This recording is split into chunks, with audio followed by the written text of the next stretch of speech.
Tony Blank apa Anya Geraldine? Anya Geraldine dong. Ya oke loh dia. Kalau saya sih sebetulnya punya prinsip bersosial media nih teman-teman. Prestasi diimbangi dengan sensasi, jangan cuma sensasi aja tapi nggak ada prestasinya. Timun tuh bagus teman-teman buat performa dari seorang cowok. Timun? Iya timun. Kalau kalian merasa lemah syahwat atau merasa ejakulasi dini, timunnya dimasukin ya kamu masukin aja cuek aja gitu.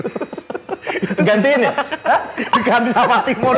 Substitusi. Bukan dimakan, dimasukin. Bukan dimakan. Ada ngomongnya lama kan.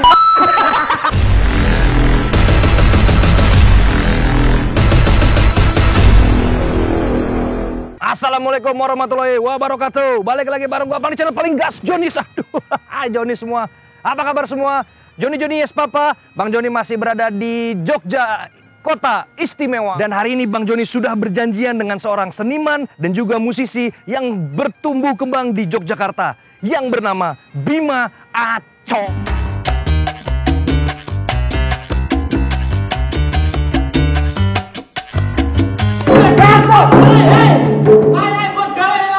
Bos. Cari bos. Ada tukang parkir nih. Lebih baik kita tanya, kita minta anterin dia, kita naik Holden di Yogyakarta yang katanya istimewa. Halo. Kamu ini megang-megang baut aja. Kamu tahu Jalan Prawiro Taman? Oh, tahu bang. Kamu Bang. tukang ojek atau tukang mesin atau tukang apa? Saya apaan ya? Nah, tolong antri saya ke sebuah tempat di mana tempat tersebut saya ingin bertemu alien. Bisa. Bisa? Bisa. Jadi buat Gas John garis keras yang penasaran serunya episode kali ini, saksikan terus setelah pesan-pesan berikut ini. Assalamualaikum, Ciki. Mana kamu? Ini, Nah, di sini. antari saya. Oke. Assalamualaikum.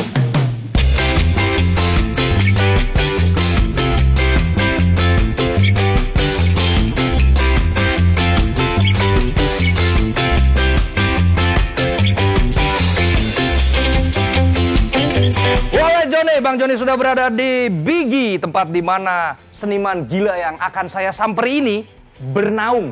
Jadi kita akan berkunjung ke markas besarnya, tempat di mana dia biasa berkarya. Ada tukang sapu. Saumpamane Mas, mau ini Jin, WC di mana? Oh WC lurus saja mas. Bisa Tapi tolong kalau peng. mau nyari juragan saya baru di baru order micca di dalam. Masuk aja mas. Saya mau pipis, Oh, tolong iya? pegang ini. Jadi ini sudah ada Bima Aca gitu. Sehat sampean ya. Sehat mas, sehat. Sekarang kita gantian coba. Sampean ngomong gue lo, aku ngomong Jawa. Oh bisa saya. Oh, gimana? Gimana? Jadi lu dari mana tadi nih? Ada ngomongnya lama, men. Jadi ada Bima Aco. Kita akan bahas siapa beliau dan kita coba menggali seberapa banyak inspirasi yang tidak mungkin ada. Jelas. Unfaidah pasti. Jadi ini tempat apa ini? Tempat tolong dijelaskan kepada saya nih. Ini memang di sini cuman tempat-tempat berkumpulnya Kartel-kartel. pengikut dajjal. Pengikut dajjal. Lebih tepatnya apa ya? Uraan teman-teman. Uraan tuh ngumpulnya di sini. Ini belum buka, cuman udah best seller di sini Jogja. Oh, Jadi belum. udah banyak yang ngantri, cuman saya tolak terus. Oh, gitu. Dan ini konsepnya apa ini? Konsepnya ini ugal-ugalan. Ugal-ugalan. Ugal-ugalan. Tapi bar. Bar ugal-ugalan, mabuk-mabukan, seks bebas kayak gitu. Kalau kita bicara seorang Bima Aco nih, kamu ini lebih nyaman disebut sebagai apa sebenarnya? Seniman, enggak, konten kreator, enggak berbakat, sampai ini apa? Tolong dideskripsikan kepada Gas John garis keras. Kalau teman-teman lebih menyebut saya tuh gendro mas. Kalau gendro tuh Gendro Jogja, tuh? gendro tuh lebih ke preman, bajing loncat kayak gitu lah. Jadi memang yang mau macam-macam sama saya hadapi dulu. Tetangga saya, bukan saya. Saya nggak berani. Coba kita mau coba tur. Tur, Ini iya, kita tur tur. ya. Jadi Boleh, tempat boleh. ini kalau Bang Joni lihat ini tempatnya cukup artistik dan cukup Artistik. menggambarkan karakter kenakalan remaja di era 80-an yang sangat fundamental gitu. Jadi lah ya. memang tahun-tahun 80-an kan banyak yang Indian-Indianan gini kan mas. Nah di sini tempat pacaran orang-orang yang Indian-Indianan gitu masih bisa di sini. Free sex pokoknya. Masih bisa. Jadi kalau kita lihat sini, ini sampean banget nih kalau ini nih. Di sini itu lebih ke VIP sebetulnya. Kalau orang jajannya jutaan, silakan duduk di sini. Kalau yang kere-kere di depan. Oh, kalau yang di situ kan kelas-kelas simpatisan itu di situ ya. Jadi memang kalau kita bicara sengaja gitu. Bimo apa? Bimaco, Oh, Bimaco. bukan Bimo Asu bukan. Bukan, lebih ke iya asu. Kalau nggak dibilang asu tapi kok asu ya gitu. Saya juga heran. Jadi beliau ini adalah seniman ska yang cukup populer lah di kawasan sini doang. Ya, emang saya gedok sama saya ya Saya Gidok jauh ya. ya bagusan dia sih.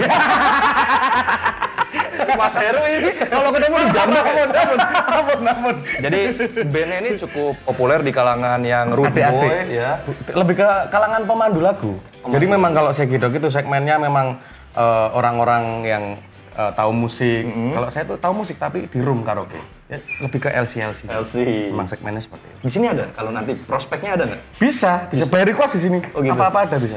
Cuman ini coba kita bicara ada apa dengan seni graffiti yang menghiasi berbagai ruangan di sini, Mas? Kebetulan ini memang karyanya teman-teman artis-artis graffiti Jogja semua. Mereka kebetulan teman-teman terus aku mau bikin bar, kita bisa bermutualisme dan mereka Support. Support coret-coret dan besok mereka bikin acara di sini pun silahkan. Tapi ini katanya yang saya dengar ini konsepnya ini ya hidden bar ya, atau bar-bar yang tersembunyi itu Hidden apa? bar, betul, Ya, betul. maksud dan tujuannya apa tuh? Cuman biar orang penasaran aja sih. Ini di mana sih kita tuh emang sengaja memang nggak pengen rame.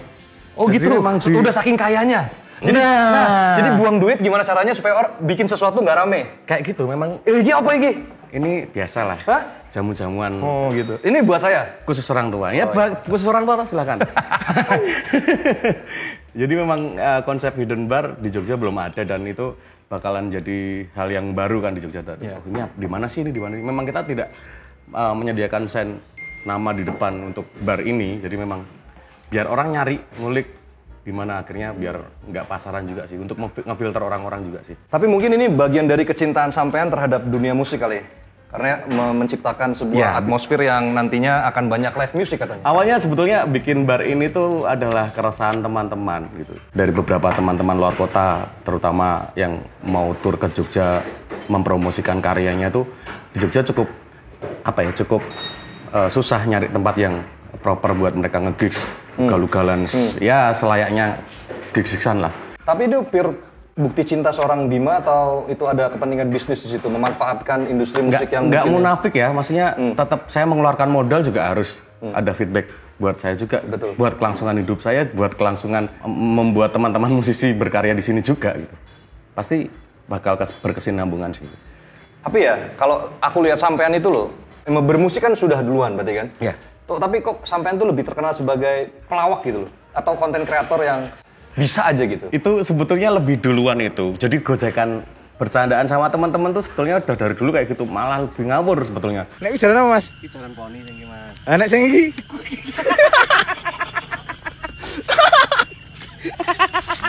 Jadi aku bikin kayak gini ya udah seneng-seneng aja. Bahkan aku sering bikin paid promo gratis buat teman-teman UMKM, aku sering. Oh ya. Jadi kalau misalnya ada yang bilang saya selebgram atau apapun, saya tidak setuju karena kebanyakan selebgram sekarang adalah sedikit-sedikit uang. Dan belum ada esensinya. Kalau sebenarnya. nggak ada Instagram apa kabar kalian? Ini kan kita bicara selain multi talenta itu kan kita bicara soal kreativitas loh. Nah, saya kan kalau kita lihat penampilan Anda yang sungguh tidak proper ini ya, Kurang pas ya. kurang pas. Tapi kebetulan tadi memang habis Olahraga. ini fitness. Oh gitu. Badannya fit, hatinya ngenes. Nah itu ketawa-ketawa itu tuh maksud dan tujuannya apa itu? Ya udah cuman gini aja sih sebetulnya memang awalnya di sosial media wah ini caper-caperan gitu buat gojekan bikin orang seneng. Kalau bahasa Jawanya tuh dipisui itu kayak dikatain kasar gitu.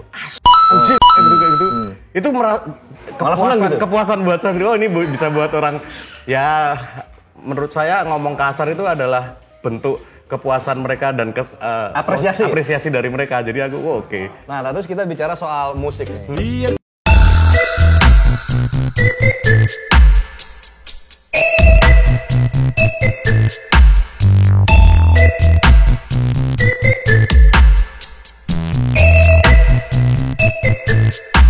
Bukan Anda yang jauh dari dunia musik ya? Iya. Kapan bubar ya itu Ben? Kebetulan memang bandnya ini udah sentik kalau bahasa Jawanya itu sentik-sentik. Kalau bahasa Indonesia itu nafas susah gitu kan. Ya nggak usah ngomongin band saya lah, slang aja nggak ada job madam ini. Gimana kabarnya? Band gede loh itu.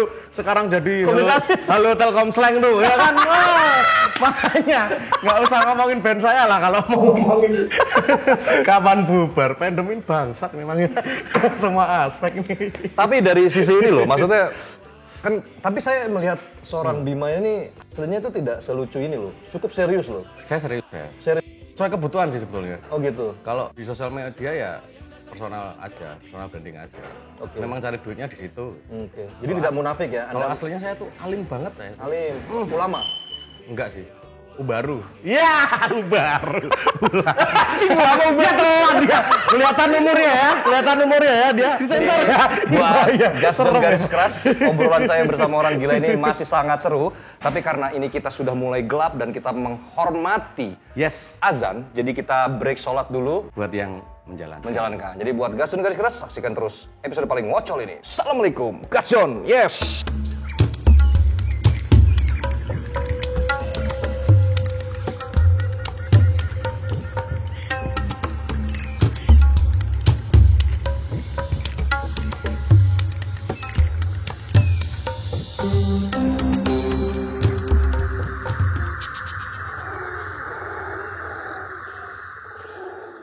Alright Johnny, masih di episode paling ngocol, apalagi bukan Gas John. Masih bersama saya Bang Joni yang di segmen 2 ini saya sudah cukup menyerah mencari inspirasi dari sosok di samping saya ini agak sulit ya. Tapi kita balik lagi ke obrolan yang kali ini serius Mas. Sampai ini kan dengan citra yang sungguh tidak dewasa ini ya.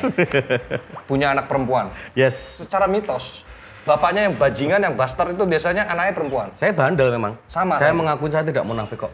Tapi banyak sih orang-orang yang bilangnya sok-sok alim tapi nyatanya bandel juga, buat apa gitu. Ya udah sekarang pilihannya dua, cowok kalau nggak bandel ya G udah kan. Saya milih yang bandel dong. Daripada G. Ya itu pilihan sih teman-teman. Terserah kalau mau G juga boleh, itu pilihan. Tapi kan sekarang lagi zaman nih orang-orang kebanyakan nonton drama Korea jadi pada ikut-ikut. Saya nggak suka Korea mas. Aku suka loh. Annyeonghaseyo. Soalnya putih kan, gampang kotor. Orang-orangnya putih-putih itu gampang kotor. Kalau nggak kalau dicuci luntur. Iya makanya itu. Nggak, maksudnya gini, kita kan, saya pun pernah ada di fase sangat konyol seperti Anda. Cuman kalau kita bicara setelah punya anak, Yes. pernah mikir nggak suatu saat nanti anak Anda itu merasa, ayah saya kok begini banget ya? Pada akhirnya kan gimana caranya memberi pengertian. Oh bukan Rizky ya? Bukan Rizky. Rizky mah lebih ke Sule kan. Jadi memang kita lebih ke gimana ngasih pengertian aja sih gitu. Lagian juga anak saya juga tahu sih bapaknya kerja entertain gitu. Jadi. Tapi tidak pernah ada merasa beban gitu dengan tanggung jawab punya anak perempuan, punya anak wedok ya? Ya, tanggung jawabnya ya saya sampai sekarang juga udah bertanggung jawab. Jadi akhirnya kalau nggak kayak gini ya saya nggak bisa tanggung jawab malahan gitu. Jadi akhirnya tanggung jawabnya dengan cara ini. Jadi ya itu tadi, esensinya sebenarnya senakal-nakalnya laki-laki paling penting adalah tanggung jawab terhadap anak. Betul. Karena pesannya Mas, jangan mau enak aja tapi nggak mau anak. Tuh, jangan mau enak tapi nggak mau anak. Makanya kondom-kondom itu laku di supermarket. Saya sih nggak pernah pakai kondom, Mas. Nggak pakainya apa? Nggak enak. Pakainya apa? Kresek. Jadi kalau pas itu suaranya kesek. Nggak enak sih audionya, cuman oke lah reverbnya tambahin dikit, lebih ngerum gitu kan enak gitu lah ya. Nah, lo dulu apa? Ke kuliah gitu memang ambil jurusan apa dulu? Saya SMA-nya seni rupa ambilnya. Desain grafis, terus kuliahnya di broadcast komunikasi. Oh, jadi memang secara konten sampean udah mulai agak mengerti lah ya? Udah sebenarnya. sepakat sih buat jualan sih. Jadi dulu seneng sih sekarang maksudnya orang-orang tuh udah gampang bikin video. Zaman dulu kan bikin video masih ribet banget pakai mini DV. Sekarang udah pakai Digital ya? Digital semua udah gampang. Jadi banyak dulu menangan masnya menangan tuh juara gitu. Pada belum bisa aku udah bisa gitu. Kayak jualannya tuh enak. Sekarang semua pada bisa. Tapi akhirnya juga balik lagi, wah ini mutualismenya tapi menguntungkan juga sih. Jadi bisa saling maju bareng sih akhirnya kan gitu. Kalau bicara konten kreator ini kan kita bicara sebuah konten. Ya. Konten itu kan tidak terlepas dari kemampuan kreatornya itu bermain dengan audio dan visual. Betul. Kalau sampean menganggap semua orang sudah bisa membuat konten, lalu apa yang seharusnya dilakukan generasi muda ini untuk kreatif paling nggak? Kalau aku sendiri bikin konten itu nggak melulu bisa kreatif dalam hal ide-ide yang murni gitu dari kita sendiri. Sekarang banyak sekali referensi yang perlu dilakukan, sebetulnya malah banyak mencari referensi. Ya udah gitu aja, nggak harus yang wah ini karya saya murni nih, bullshit sih sekarang. Tapi sih nggak berarti ada ini, gitu. berarti konten yang real gitu nggak ada, Pak? Ada. Cuman maksudnya saking gampangnya tuh sekarang ya daripada kalian nggak ngapa-ngapain, Lebih baik niru orang. bukan niru, lebih baik cara mengasah kreativitas yang paling gampang itu adalah mengembangkan, itu aja sih. Oh iya benar. Ya kreativitas kan macam-macam ya. Saya pernah bikin video klip di band saya, itu nyontoh persis video klipnya Silon Seven. Biar orang-orang ini kan Silon Seven? video klip Silon, ya kita bikin gue kayak Kreatif. gitu. Kreatifnya di situ. Jadi memang kreatif. Ada istilah kreatif tanpa batas ya ini ya. Ya betul. Seperti Jangan malu untuk meniru, ya mengembangkan tiruan. mengembangkan, bukan meniru ya, Ya, bukan mengembangkan saklek tiruan. ya. Iya. Wah, betul, bukan saklek ya.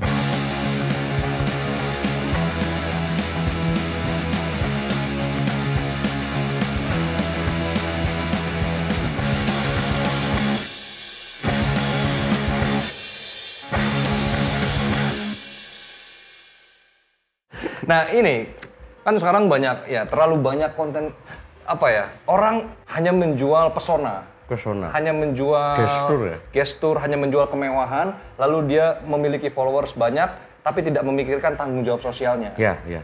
Nah itu yang seharusnya tidak disebut sebagai influencer. Influencer. Tapi kalau itu mungkin selebgram ya. Seleb, ya. Selebgram kan sebenarnya selebriti di Instagram. Instagram, betul. Terserah dia mau terkenal karena apa. Mau sering telanjang. Betul. Ya, mau sering gila Karena ya. viralnya aja. Viralnya atau apa. aja, itu selebgram. Nah, kalau Bima Aco ini loh. Kalau saya sih sebetulnya punya prinsip untuk bersosial media nih teman-teman. Kalau mau jualan ya menurut saya yang paling tepat adalah prestasi diimbangi dengan sensasi. Jangan cuma sensasi aja tapi nggak ada prestasinya. Wah, itu. Lumayan ya. Coba diulang lagi. Agak bener ya, agak bener ya.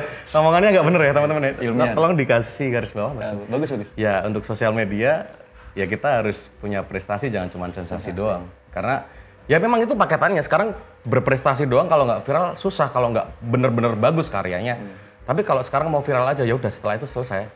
Kalian apa kabar nanti untuk karya selanjutnya kalau kalian cuma viral doang tapi nggak ada prestasinya? Lalu ya itu apakah itu ada kaitannya dengan kreativitas yang harus kita pacu terus? Kreativitas untuk dipacu terus apa enggak kan sebetulnya sesuai kebutuhan ya. Kalau mereka mau berkreasi sedemikian rupa tujuannya buat apa dulu sih? Kalau mau buat jualan ya memang harus terus. Kalau mau buat kerjaan ya terus. Karena memang prinsip jualan kalau tidak produktif atau tidak ada melakukan sesuatu terus ya bakalan hilang dan orang bakalan lupa. Karena kompetisi sangat ketat. Kalau kita bicara seni lah ya. Oke, Indonesia ini kan ada 3 titik yang terkenal dengan industri seninya. Ya, pertama ada Bandung dengan seni modernnya, Ya. Jakarta dengan air seninya, ya. Berikutnya Jogja dengan seni yang lebih kontemporer, lebih otentik gitu ya. Otentik. Belum ada, saya sebut ya, selebgram, influencer terkenal dari Jogja tuh agak tipis. Saya sebetulnya bodo amat sih mau selebgram Jogja tipis apa enggak. Saya bodo amat, saya juga nggak peduli sama selebgram Jogja. Ketika mereka bisa bermanfaat buat orang lain ya saya support. Tapi kalau mereka cuman buat personal diri sendiri dikatain langsung gitu misalnya. Gue ra masuk. Langsung konfrontasi sampai langsung itu Langsung ada. saya ngomong ke orangnya langsung. Berani? Gue ya ngapain takut. Karena saya bilang gue ra masuk gitu. Nangis tuh orang pasti. Pas dia nggak denger, jadi memang saya berani. Jadi pas di klub rame kan kurang masuk kan nggak denger ya udah berani saya. Iya, dikira berani enggak lah, gila.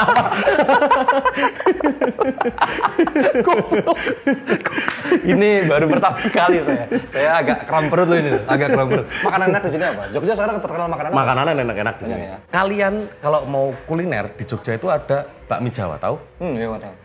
Dan bakmi Jawa ini terletak di tengah-tengah Sarkem. Kenapa saya bilang ini sangat menarik? Itu cita rasanya oke, masakannya enak. Dan di situ ketika kalian makan, kalian bisa sambil melihat pelacur-pelacur yang sedang beroperasi. Itu Sensasi ya? Ya menurut saya itu jadi bonus di topping bakmi Jawanya itu. Dan Menarik. itu yang Anda sarankan kepada saya. Pasti. Kalian harus... Oh jangan nanti cerai loh kamu. Ini kan ditonton nanti istrinya nonton. Ini podcast rujuk namanya. Nggak, tapi bicara prostitusi ya. Oke, boleh. Kan kalau bicara prostitusi itu sekarang pemerintah sudah mulai membatasi. Sarkem memang masih beroperasi, Mas? Kalau saya pribadi daripada diem-dieman tapi tidak terorganisir atau itu lebih bahaya sih daripada ya terserah sih kalian setuju apa enggak terserah ini teman-teman. Lebih baik saya sih legal karena maksudnya bisa dikontrol kesehatannya. Ya udah daripada diem dibubarin, diem mereka online, offline atau ngider pakai gerobak kan nggak tahu kan kita. Itu kalau di bahaya kan, nggak ada yang ngontrol kan. Betul. Nah bener. Jadi itu kalau di Jakarta itu ada di era Gubernur Ali Sadikin itu justru mensentralisasi kawasan prostitusi. Ya bukan melegalkan ya, maksudnya mensentralisasi bener. Mensentralisasi supaya semua itu bisa dikontrol. Itu juga terjadi di Jogja, namanya Doli Track. Doli Track itu Surabaya bukan Jogja. Surabaya maksudnya. Nah, betul. Surabaya ya. Itu ada Doli. Itu sebenarnya fungsinya benar ya, supaya bisa dikontrol. Fungsinya itu, ya. Karena bagaimanapun juga syahwat itu, betul, itu adalah tantangan bagi semua umat manusia. Betul. Apalagi di era-era milenial ini, jomblo itu berkembang pesat. Cowok udahlah sebatas itu, tapi tetap kadang kan kita butuh sosok yang real kan gitu. Bukan hanya Geraldine yang ada di WC tadi. Nggak tahu itu siapa tadi, saya juga takut mau saya hapus habis ini. Bangsat. Provokatif sekali ya itu. Nah, cita-cita seorang sampean itu apa? Insinyur. Karena Lalu, mungkin nonton film Sidul kali ya. Oh, iya benar, arsitek. Apa insinyur ya? Jabatannya apa, gelarnya Sidul tuh keren loh, insinyur. Kamu Jaina apa Pak Sarah? Ayo. Saya lebih ke ini, Mas Karyo. Kamu tuh aku denger nyanyinya itu. Kamu tadi nggak nyanyi itu. Emang aku tuh budak apa? Lah, siapa yang kata lu budak? Lu nyesel denger kali. Nah itu. Mas Karyo tuh, jadi di film Sidul ini, ini menceritakan sosok daerah gitu ya. Betul. Mas Karyo tuh Jawa. Jawa, betul. Halus tapi ngapusi gitu. Iya. Jawa banget itu. Licik-licik gitu ya. Kayak Jawa banget lah gitu ya.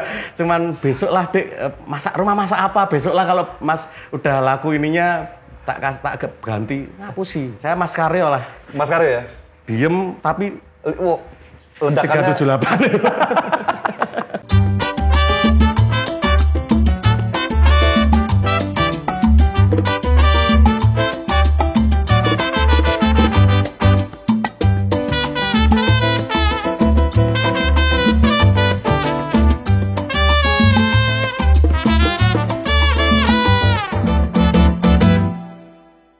Usia ada berapa usia sekarang? Saya 32, 3. Hah? 33. 32, 3 itu gimana? 33? Ya perbatasan lah Mas. Itu kan di umur-umur krusial ya, soal performa. Ada tips nggak dari pakar seks seperti Anda untuk membuat kita nih yang generasi 30-an ini, tertis ya, untuk bisa performa itu seperti kuda dari Bima itu? Timun tuh bagus teman-teman buat performa dari seorang cowok. Timun? Iya timun. Kalau kalian merasa lemah syahwat atau merasa ejakulasi dini, timunnya dimasukin, ya udah kamu masukin aja, cuek aja gitu. Gantiin ya? Diganti sama timun. Substitusi. Bukan dimakan, dimasukin. Bukan dimakan. Dikira dimakan, bukan dimasukin. Saya hampir percaya. Saya udah jadi kameramen deh, beli timun. Ini masalah medis tuh kamu. Wah, jangan sembarangan kalau mau medis sama saya. Nah, tapi kan kalau ya lu ini juga suka menjadikan jomblo ini sebagai komoditas. Ada yang sampean bikin konten like Mio.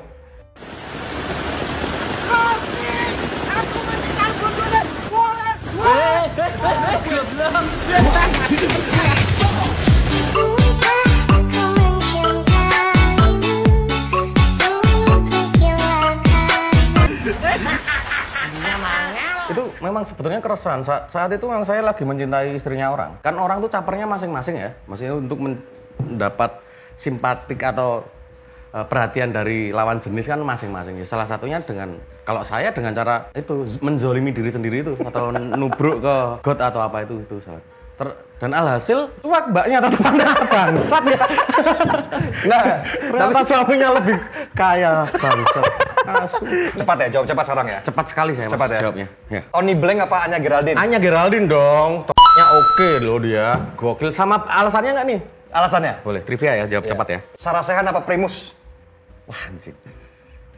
Primus lah. Primus laki deh kan? Iya tahu. Kenapa laki? Biar beda sama jawabannya. Oh gitu. Segidok apa Superman is Dead? Segidok. Oke. Kalau pilihannya Segidok atau istrinya Jerry, saya milih istrinya Jerry. Ya manusiawi. Manusiawi ya? Betul. Namanya juga laki-laki ya? Iya gitu. Ya normal. Nora teman saya juga. Oh. Kalau Jerry nggak mau ya? Nggak serem ya? Serem loh kan. Wah ngeri lah. Nggak berani saya. Ampun Mas Jering. Tapi bicara soal konten ini ada satu nih terakhir nih mendekati. Terakhir terus ya? Nggak terakhir. Bangsat. Gini, kita bicara soal konten itu ada ancaman ITE tadi ya. Betul. Undang-undang. Iya betul. Pandangan sampean sebagai konten kreator yang ingin bebas berekspresi sebenarnya. Sekarang kan ngomongin teknologi adalah digital kan, ya kita bisa berjualan ke bangsa lain mungkin dengan digital. Jadi kalau apa-apa dibatasin, apa-apa nggak boleh. Kapan mau majunya gitu? Itu negara apa mantan saya sih, apa-apa nggak boleh. Bangsat. Nih buat kamu negara Maroko ya. Dilarang Maroko. Apa sih? Mulai absurd bangsat. Sebenarnya ini adalah sebuah hiburan karena sebenarnya dari obrolan apapun, dari obrolan manusia kadar sosial apapun itu sebenarnya ada inspirasi yang bisa diambil ya. Kita sebagai konten kreator itu hanya membuat sebuah konten atau meng-create sebuah konten di mana message-nya itu bisa Anda pilah-pilah sendiri. Iya betul, Jadi, bisa ngefilter sendiri. Jadi ini penting buat kalian karena pada hikayahnya kami terlihat haha hihiha ini kita juga tagihan listriknya bunyi. Saya endorse ya. Oh di endorse? BUMN tuh endorse ya. Oh, terus nggak jadi komisaris? Enggak sih, kan udah ada Hello Telkom slang tadi. Hello Telkom slang, peace. Ya pokoknya saya mendoakan semoga karir Anda semakin mendelap lah. Nggak apa-apa saya. Iya. Saya memang underground loh soalnya. Underground. Underwear apa underground? Underwater. Nggak bisa bahasa Inggris. Jadi semoga dari kalian bisa mengambil intisari dari perbincangan saya dengan Bima ini. Yes. Dan membuat kalian menjadi termotivasi untuk mendalami apa yang kalian cintai. Seperti biasa, jangan pernah buang sampah sembarangan, patuhi peraturan lalu lintas, dan sayangi keluarga kalian. Bang Joni dan Bima izin pamit. Wabillahi taufiq wal hidayah. Wassalamualaikum warahmatullahi wabarakatuh. Yes.